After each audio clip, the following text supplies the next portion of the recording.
बापाच्या नात्याला काळीमा फासणाऱ्या दत्तात्रय गोरेला मुख्य जिल्हा न्यायाधीश कविता अग्रवाल यांनी 20 वर्षाची सक्त कारावासाची शिक्षा सुनावली।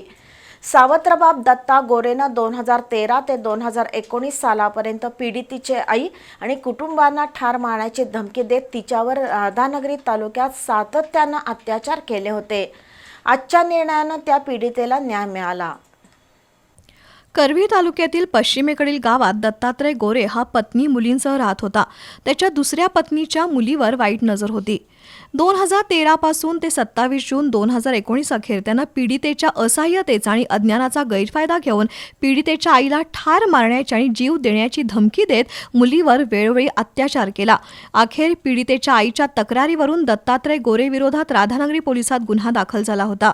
तत्कालीन पोलीस उपनिरीक्षक एस लोखंडे यांनी या गुन्ह्याचा तपास करून दत्तात्रय गोरे याच्या विरोधात न्यायालयात दोषारोपपत्र दाखल केलं होतं। या खटल्याची सुनावणी जिल्हा आणि सत्र न्यायाधीश कविता अग्रवाल यांच्या न्यायालयात झाली। सहाय्यक सरकारी वकील ॲडव्होकेट प्रतिभा जाधव यांनी एकूण 14 साक्षीदार तपासले। त्यांनी केलेला युक्तिवाद आणि पुरावा ग्राह्य मानून दत्तात्रय बंडू गोरे याला 20 वर्ष सक्त मजुरी आणि 3000 रुपये दंडाची शिक्षा सुनावली आहे।